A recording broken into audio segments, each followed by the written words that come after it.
This webinar is about creating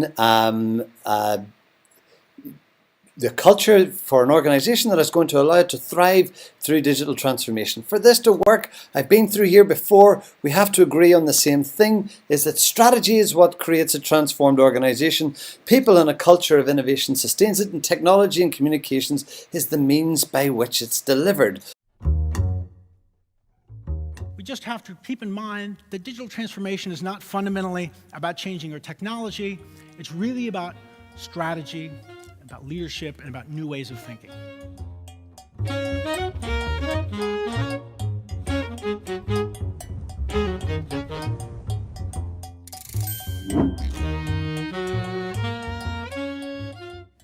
Every business that was started before the internet faces a challenge today of how to adapt and transform to compete and thrive in an increasingly digital economy.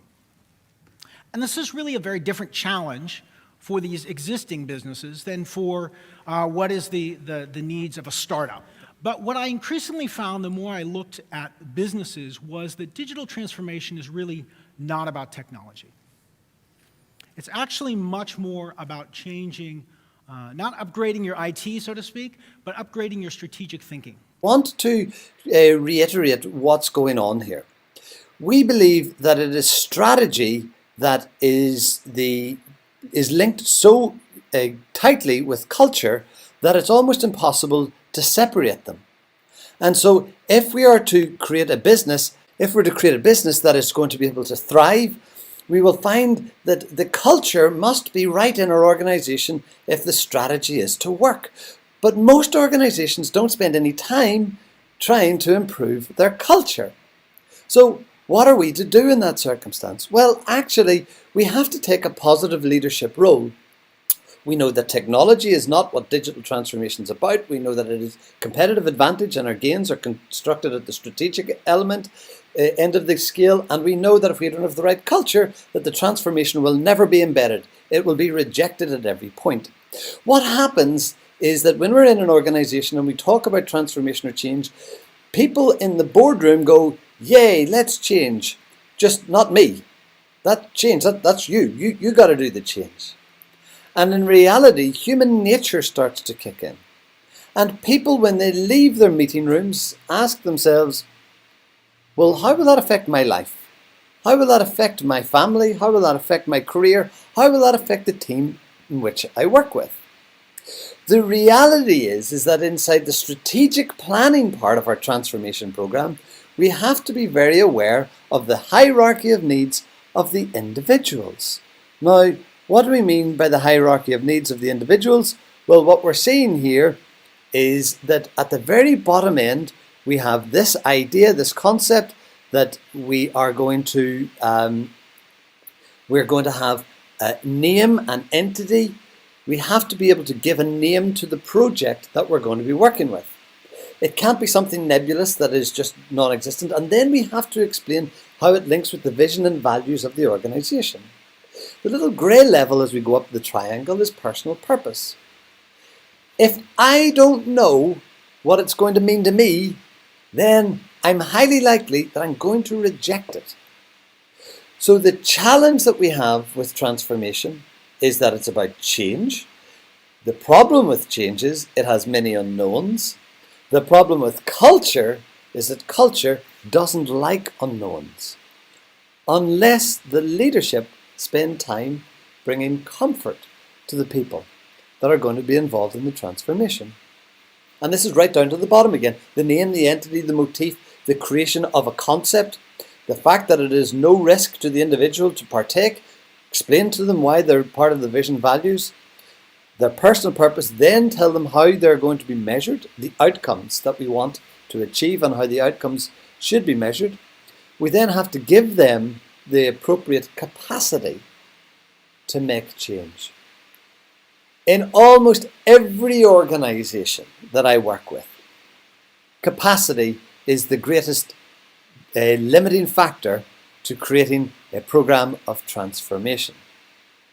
So The organization has great desires to change, to create new competitive advantage, new products, new services. It then brings the team together, but it tells the team business as usual must continue, and these new innovations that we're working on, just do that as well as everything else.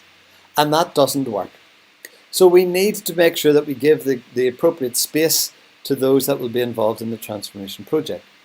So to do this and to get the right people, we need to ensure that we're identifying and creating the initial team that is going to lead transformation projects.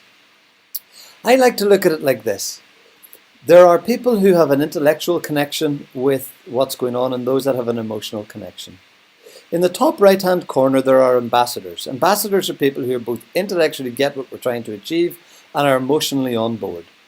The vast majority of those in an organization, especially those that have gone through great levels of change, are bystanders. They will sit and go, yeah, seen this all before, and I'm going to wait and see what happens. There are also skeptics or saboteurs within the organization who feel that it is their role to dismiss what's happening and get it kicked out of the system. And then we have the enthusiasts. And the enthusiasts start to look at the strategic challenges, instantly believe they have the answer, and run to get it sorted. I'll set up that Facebook page. We just need a website. I'll buy the software. The enthusiasts don't understand that we're trying to change culture of an organization. We may want to become more innovative. And in most public sector bodies, when we take a look at their corporate plan, they do want to become more innovative. Ask, what is the culture right now? And quite often you'll see that the culture is perceived to be innovative. Ask what has been invented, and the answer is nothing. How are innovations captured, scored, managed, processed? What's the gate system? There is no process. When we see that, no amount of good ambassadors will solve it. This is a leadership problem. More about that in a second. To finish off here, we need to seek ambassadors at all levels of the organization. These can be highly connected individuals that run the tennis club, the football team. They're the guys that go to the pub and connect across many different levels within the organization. They have and seek friendships across the organization, and they may not actually be the most skilled person for the job, but they're the most connected. And that high level of connection is what will really make things work. So back to innovation, because if we were to go and take a look at our major change blocks, what we're saying is strategy and culture comes together, communication needs to be involved, and typically innovation. So to create a culture of innovation, we have to set up strict rules. I'm a strong believer that for the culture of innovation to work in an organization, the leadership must give the strategic challenges that the organization faces. They have to diagnose what the problem is. And the innovations have to be centered around solving that diagnosed problem. If they don't and can't do that, the challenge then twists and turns and goes unanswered, and the innovations turn out to just be a wild blue sky thinking. Google are cutting down on their blue sky thinking labs. They don't want it anymore. They understand that innovation must be linked with strategic challenges. To create that similar style of culture, however, we have to measure our innovations. There are many ways to measure innovation, but this is one quick example. An innovation score equals the amount of service improvement it's going to give us, multiplied by service alignment, how closely it's going to align with the services we have, and then divided by the amount of time it's going to take to test the new innovation.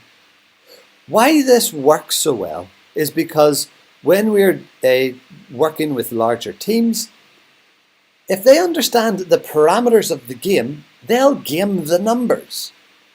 They'll start to come up with ideas that take shorter amounts of time, are better strategically aligned, and have a greater amplification effect of what it is that we're trying to achieve at the outcome.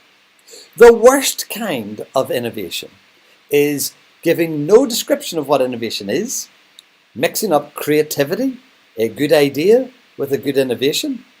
Those are bad things.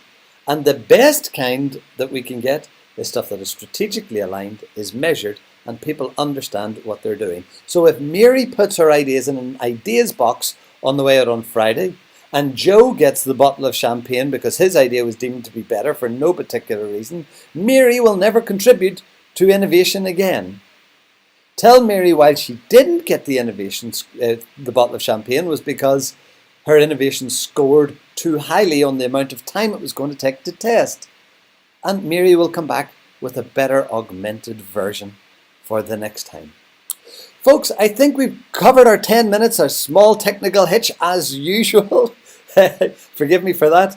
And I look forward to seeing you again next Friday. We have a book on all of this stuff. It's on our website, a step-by-step guide to digital transformation. Judith Scott in our organisation, who is our resident psychologist, has put up a new blog on culture within an organisation. You'll find that on our website too. Some interesting reading there. And there are videos, more videos on YouTube about how we handle cultural challenges within an organisation when we're trying to implement strategic change through digital transformation. I wish you well this Friday afternoon. Thank you once again for joining. Bye.